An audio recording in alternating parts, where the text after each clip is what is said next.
Hello and welcome back to Political Predictions, and as you can tell by the title, this video is going to be about my prediction between Kamala Harris and Donald Trump in the 2024 presidential election. Now, you might be a little bit surprised because Joe Biden is the presumptive Democratic nominee.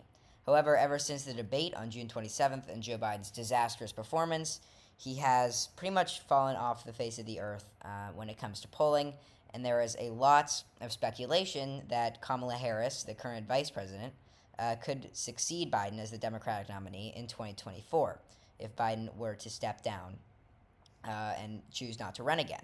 So as you can see here, the betting odds have been absolutely disastrous. It would be better if I go to, this is the full view. So this goes all the way back to January of 2023. And as you can see here, Biden was leading for a while, then Trump took the lead, and this is when all the polls were showing Trump had a small lead. Then Biden came back in April, fell a little behind in May, and then on June 27th, there was a debate.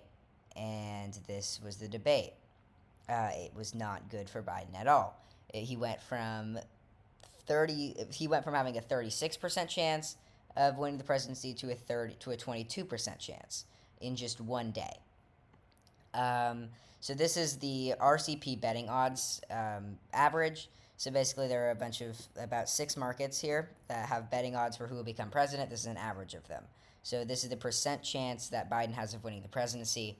And things got so bad for him that Kamala Harris actually had a better chance of being the next president of the United States, being the winner in 2024, than Joe Biden for quite some time here. So now we'll zoom in a little bit. We can see here Kamala Harris actually had a lead. She had a lead as late as July 10th. But now Biden has retaken it. Biden has continually said that he will not be dropping out of the race. He's in it to win it. He's in it to stay. However, a lot of people have been saying that he is not the best option at all. There have been, I believe, 19 Democrats that have called him to stop running, to not run for president in 2024. And Trump's chances have just completely skyrocketed, as you can see here on after the debate. He jumped up from a 50% chance to about a 55% chance, and then there was an assassination attempt that I will get into right now. So if you don't know, yesterday there was an assassination attempt on Donald Trump's life at a campaign rally in Butler, Pennsylvania. So it was a 20-year-old Republican, surprisingly, that tried to kill Trump. The bullet grazed his right ear. He is currently okay, and he will still be going to the RNC, which I believe is actually tomorrow, or when you guys are seeing this. I think that day, today, when you guys are seeing this. But yeah, so he will be at the RNC. It grazed his right ear, but the crazy thing is if that bullet went just like a few inches to the left, Trump would be dead right now. It was a complete assassination attempt. It was very shocking to learn what happened there. So Trump's polling, I expect, will skyrocket, and also we've seen his betting averages completely skyrocket, and now Trump has a 65% chance of being the next president. This is the highest by far. Before the debate, it was just 50. So he has completely skyrocketed there. He is surging in the polls, or he will surge in the polls after polls start coming in post this assassination attempt. But yeah, so a 65% chance is crazy. He is a 47.7%. That rounds to a 48% better chance of becoming president than Biden, which is just insane. Biden has just a 17% chance of being the president in 2024, and at one point it was as low as 11.7, which is just crazy, and Harris was as high as 20. So, yeah, things have not been looking good for Biden, needless to say, but now let's finally get into my Kamala Harris versus Donald Trump prediction. However, before we do that, we are going to look at my current Joe Biden versus Donald Trump prediction. And as you can see here, it is not good for Donald Trump. Or not good for Joe Biden in the slightest. It is very good for Donald Trump. Swing states such as Georgia, North Carolina, Arizona, Nevada, Wisconsin, Michigan, Pennsylvania all go to Trump by pretty solid margins, especially Georgia, Nevada, North Carolina. States like South Carolina, Iowa, and Alaska that went likely for Trump are now safe in 2024. Minnesota and Virginia are extremely close swing states. They're both tilt for Joe Biden, meaning it will be a less than 1% margin. And New Hampshire and Maine are actually both go to Trump. They're two very big flips. And I'm sure a lot of people will disagree with me on this, but New Hampshire and Maine are very independent-minded voters. They have very independent-minded voters. and I think it is very possible that Trump wins Maine and New Hampshire. And right now, I think he does, especially after his assassination attempt. But now we're going to look at Kamala Harris versus Donald Trump. And Kamala Harris will fare a little bit better. For the safe states, I believe that Kamala Harris will win California, her home state, by a safe margin, along with Hawaii, Massachusetts, Vermont, Maryland, and D.C. These are all the safe states in my Joe Biden prediction. And then I think that he will, this is supposed to be safe. There we go. And then, and also, this is wrong. Sorry about that. There we go. So, now we'll get back to the prediction. I also think that Rhode Island will go safe. Rhode Island went safe in 2016 and went safe in 2020. I think there is a very good chance that Rhode Island goes safe again in 2024. I think Maine's first will also go safe and went safe in 2020. Went to Clinton by about 14.5%, which is just under that safe margin of 15%. In 2016, I still think it'll be safe for Kamala Harris. Kamala Harris, I think, will fare better than Hillary Clinton in 2016. And that is it. Yes, that is it. So now moving on to the Trump states, the Trump safe states. They're still pretty much the same. We have Idaho, Montana, Wyoming, Utah, northern South Dakota, Nebraska, and its 3rd Congressional District, its 1st Congressional District, Kansas, Oklahoma, Arkansas, Louisiana, Mississippi, Alabama, Missouri, Tennessee, Kentucky, West Virginia, Indiana. So all of these states are safe for Trump. They are not going to Kamala Harris in any scenario whatsoever. So after the safe states, we have Donald Trump at 113, Kamala Harris at 90. Usually Democrats have a lot more, but this is a very strong Republican cycle, so Donald Trump has more electoral votes in the safe category. So now moving on to the likely Kamala Harris states, we have Washington, Oregon. Oregon's a very independent-minded state. Washington's right about on the verge of 15% for me. Then we have New York and New Jersey, 2 states that Trump has been targeting, especially New Jersey. So Trump has been putting a lot of money in New Jersey. And it's possible that it does narrow down to a single-digit margin, despite it going by more than 15% in 2020.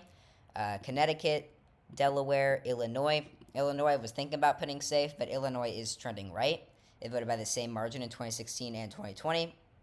I believe 17%, despite the nation shifting left between those election cycles. So I do believe that Illinois votes likely in 2024. Then we have Colorado, a state that is shifting to the left quite a bit. And also we have some pretty big shifts from 2024, from my Joe Biden versus Donald Trump 2024 prediction, and that is Virginia and Nebraska 2nd Congressional District. Now, both of these states I had as being much more competitive, especially Virginia. As you saw in my last video, if you did watch it, my last video was a Joe Biden versus Donald Trump prediction. That was shortly after the debate. I believe it was like one day after the debate, and there I said Virginia goes to Trump. I don't agree with this now. I do think it'll go to Biden. Even then, I wouldn't think it would have gone to Trump. I think that was a little bit of a blunder on my part. I don't think Virginia goes to Trump. Now I think it goes to Biden very narrowly, but I believe that it goes to Kamala Harris by a very strong margin.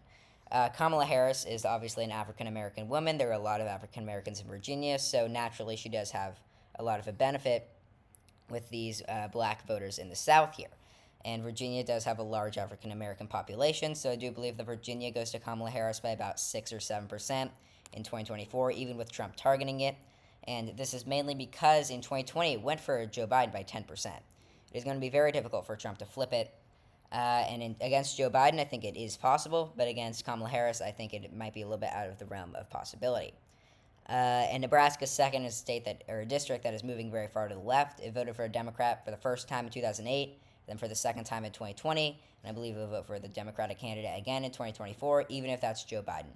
It went to Joe Biden by about 7% in 2020, went to Trump by about 3% in 2016, and it went by a likely margin to Mitt Romney in 2012. So as you can see, it is trending left. So Kamala Harris, I believe, will carry Nebraska 2nd by about 6 or 7%, similar to what we saw in 2020. New Mexico will go likely for Kamala Harris in 2024, if Kamala Harris is the nominee. I believe that New Mexico will go to Kamala Harris by a likely margin, and this is because it went to Joe Biden by a likely margin of 11% in 2020. This is actually further to the left than Virginia, and Trump has been targeting it. There has been a large shift in New Mexico, especially because of the high Latino shift to the right. However, with Kamala Harris, I do believe that it is possible that Kamala Harris narrowly keeps the 5% margin of victory needed for New Mexico to be a likely state in 2024. However, I really do think that a lot of this depends on when Joe Biden drops out, if he is to drop out of the race. So let's say in this scenario he does drop out and he does it tomorrow. I think that it is very likely that Kamala Harris does a lot better than she would if Joe Biden were to drop out in October or late September. And this is because it would give her more time to build up a brand for herself, express her own political beliefs, and separate herself from Biden, especially separate herself from Biden. Because if Joe Biden were to do that, were to drop out in like October or late September or somewhere near the election, then it would be very difficult for Kamala Harris to really like grasp these voters that were planning on voting for Joe Biden, and now they might look for alternative options or just not vote in general. Joe Biden is obviously a very unpopular president, so if Kamala Harris were to succeed him now as the Democratic nominee, I think that it is very possible that Kamala Harris is able to build a name for herself and is able to win a lot more votes. So right now, this is based off the assumption of right now. If Joe Biden were to drop out right now, this is my prediction. However, if Joe Biden were to drop out right next to the election, right before it, it would be extremely difficult for Kamala Harris to win, and I think that Trump would probably win in a landslide. So now we will move on to the likely Trump states. There are quite a few of these, and they have a lot of electoral votes. We have Alaska, Texas, Florida, South Carolina, Iowa, Ohio, and Maine's 2nd Congressional District. Now, all of these states had is either safe or likely for Donald Trump in 2024 for my prediction against Joe Biden. So, Florida used to be a swing state. Texas was supposed to be a swing state. Iowa, Ohio, Maine 2nd. All of these used to be kind of swing states, but they've all shifted very far to the right. This is largely because a lot of people are leaving Iowa and Ohio. A lot of Democrats are leaving there. The population is rapidly declining, especially in Ohio and these Rust Belt states. In Ohio and Iowa, and also Maine's 2nd Congressional District, have shifted very far to the right ever since the Obama years. Trump came along and won these states very handily, even though they used to be very competitive beforehand. And Texas and Florida have shifted very far to the right because of the Latino population. Florida was the swing state of all swing states, extremely close. However, the Latino population has shifted very far to the right ever since Trump has begun targeting them. So I do think that both of these will go likely in 2024 against Kamala Harris, also against Joe Biden. I have both of these as likely in both scenarios. South Carolina, I think, will go likely as opposed to safe. I have in my other prediction, and this is simply because she is an African-American woman. There is a lot of African-Americans in South Carolina.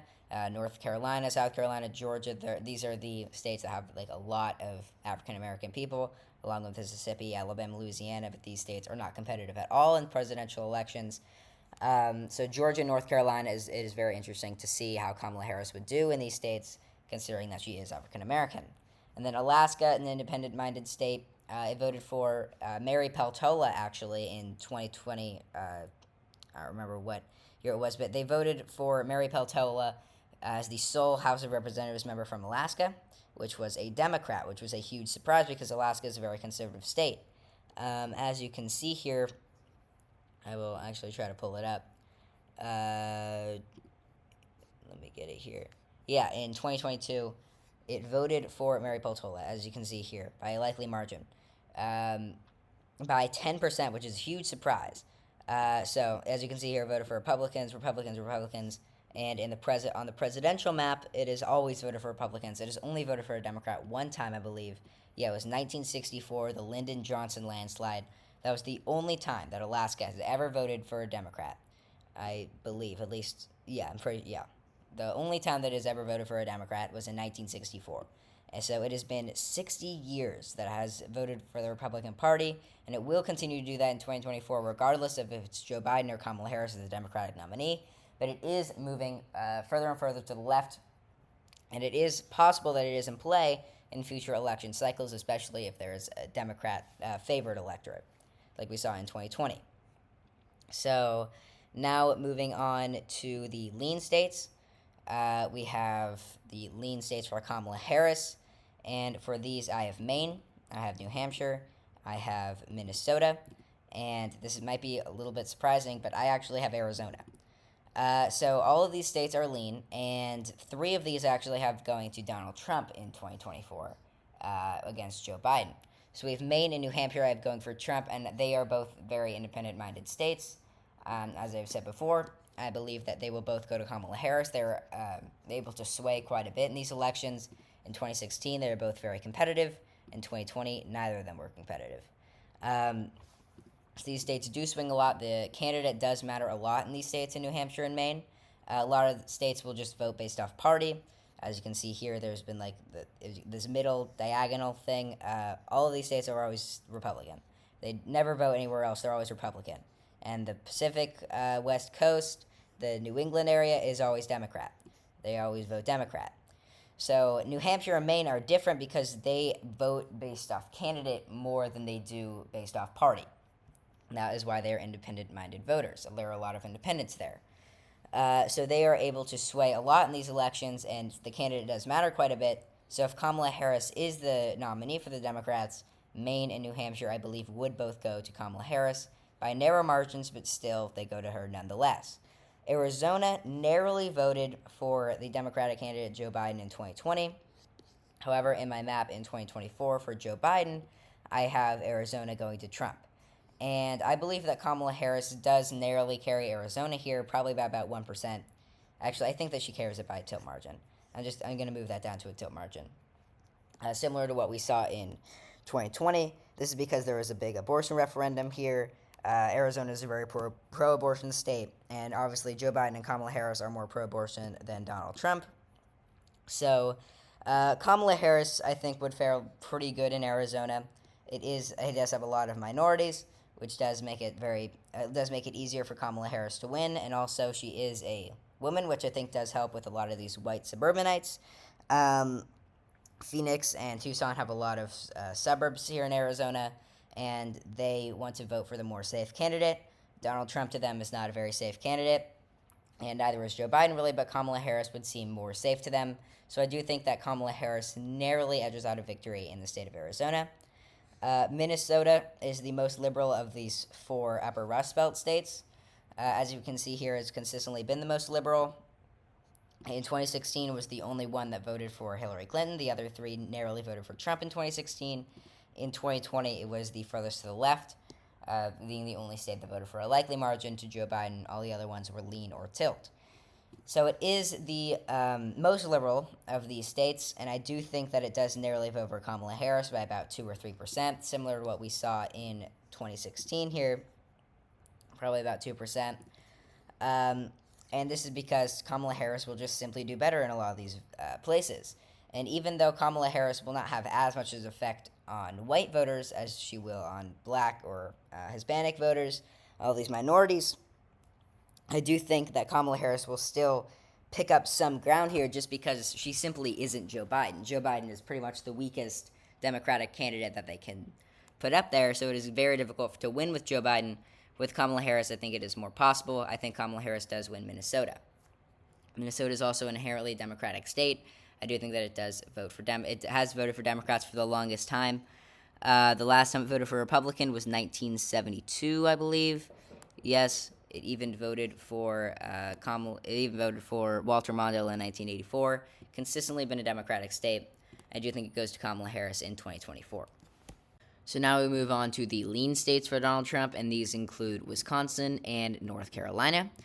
North Carolina is a state that went to Donald Trump both times in 2020 and 2016. However, it did get narrower. In 2016, it voted for Donald Trump by 3.7%, about 4%. And in 2020, it went to Donald Trump at just 1%. So it did shift to the left a bit more than what the national popular vote did. So it is moving to the left. However, there is a high portion of Latino voters here in North Carolina. And as I've said before, this voting group is moving very far to the right. However, there are also a lot of African American voters in North Carolina. So it really balances out, considering that Kamala Harris is an African American, and Donald Trump has been really pushing Latinos to vote further to the right.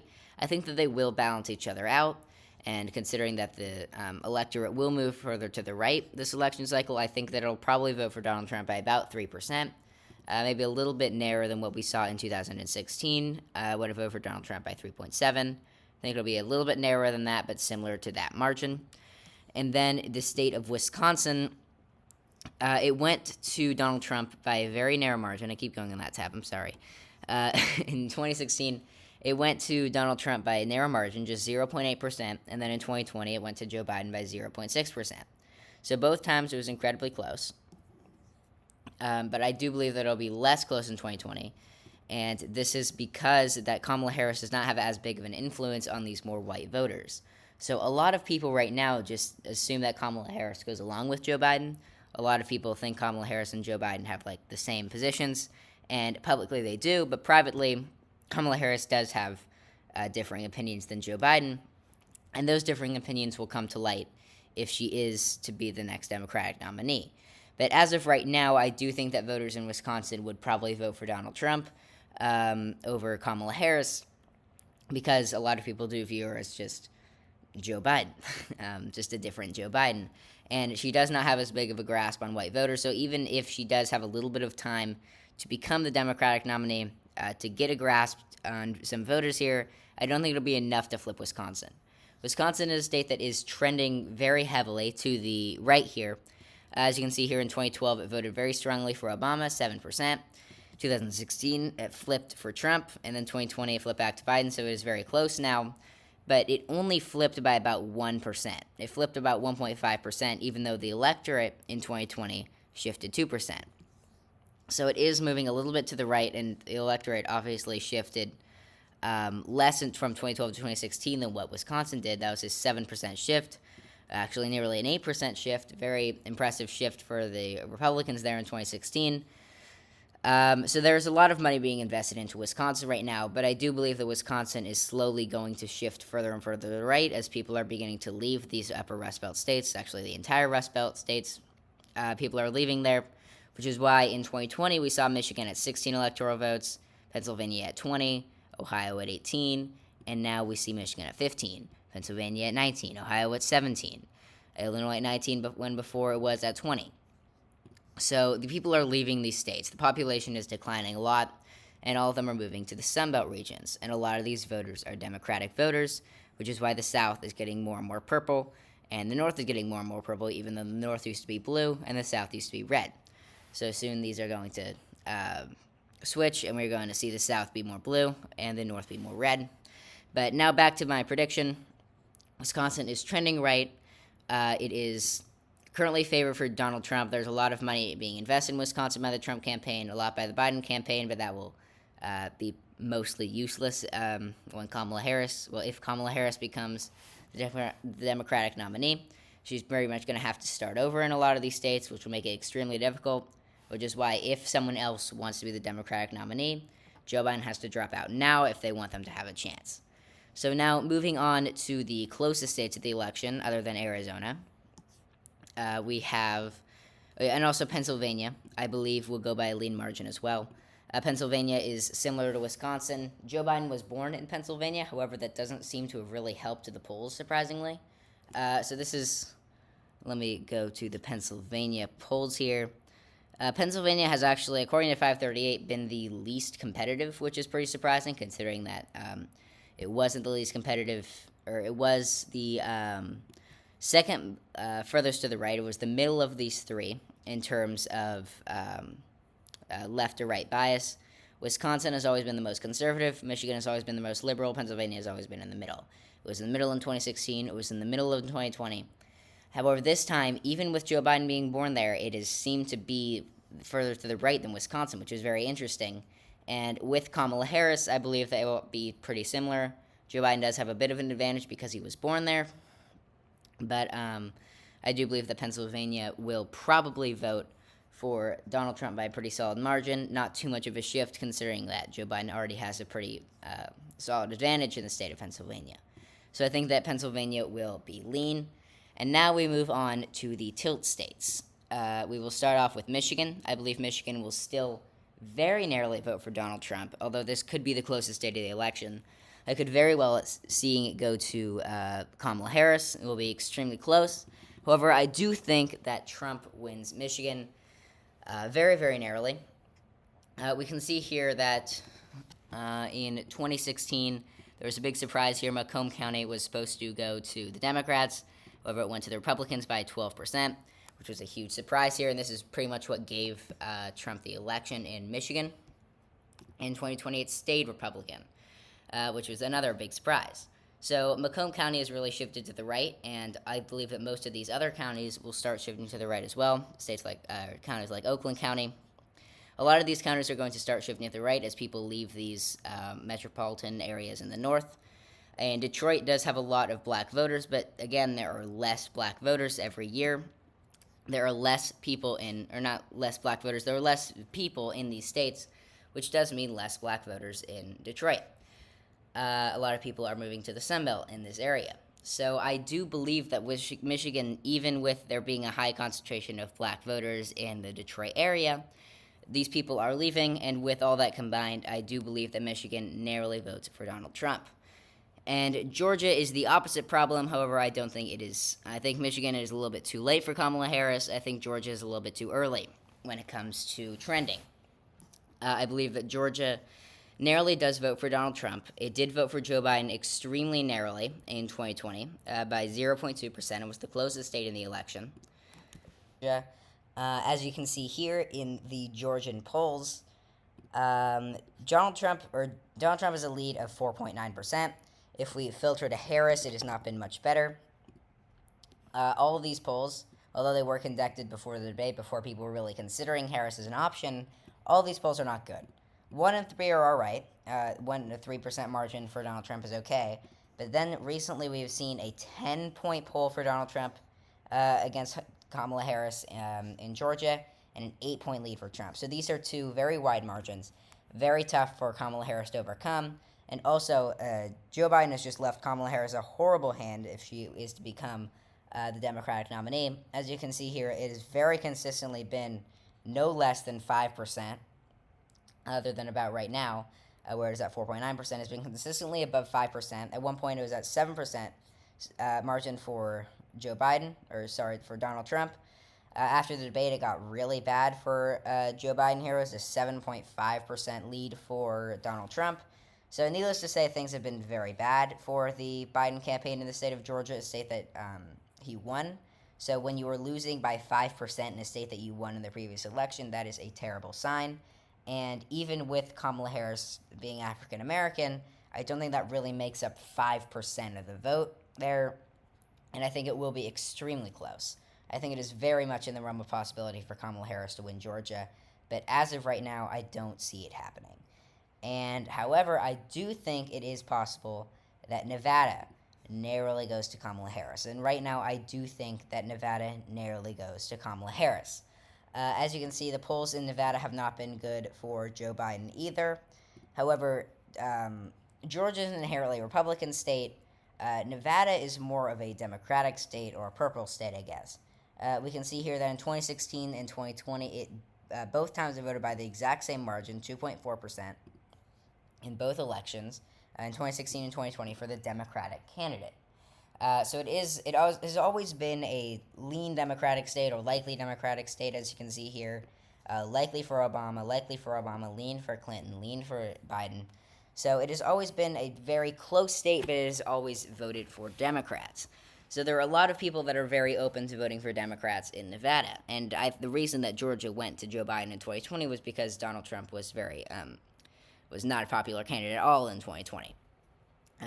He had a very low approval rating, and Joe Biden was another option that people didn't want Donald Trump, so that's why he won in Georgia, that's why he won in Wisconsin, that's why he won in Arizona, that's why he won the election, was because of how weak Donald Trump was of a candidate at that time.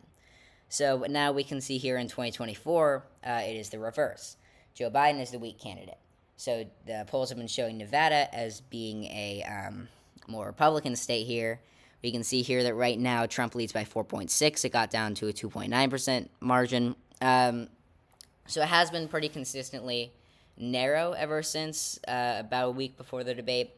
Obviously, the debate changed things, but now it has been narrowing up.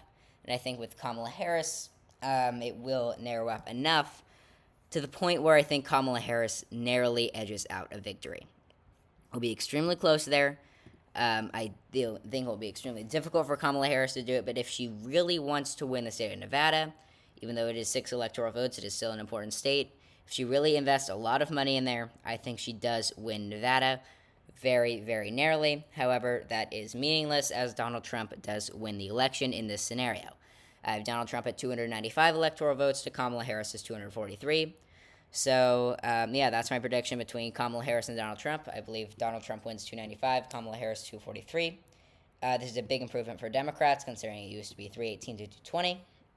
So, in my opinion, Kamala Harris is a better option for Democrats in 2024 than Joe Biden, but I don't think that she wins the election as of right now. If things start to go good for her, then it is very possible that she wins. I think Joe Biden, I don't know if Joe Biden can really come back from this. He has to flip a lot of these states, New Hampshire, Maine, Wisconsin, Michigan, and Pennsylvania. He'll have to flip all 5 of these states from my prediction to win the presidency, along with holding on to Minnesota and Virginia. So it's very difficult for Joe Biden to win. And yeah, thank you all for watching this video. I really hope you enjoyed. This is my first filming back from my vacation. I'm so sorry to keep you waiting. It's been like 12 or 13 days since my last upload. That's the longest I've gone without uploading. And it did very well. Thank you. 2.5 thousand views is insane. Thank you very much. So please like and subscribe if you can. It's completely free. It really means a lot to me. I'm trying to get to 60 subscribers. I'm at 59. So if you can help me with that, that would be much appreciated. So thank you all for watching this video. I really hope you enjoyed, and I will see you all next time.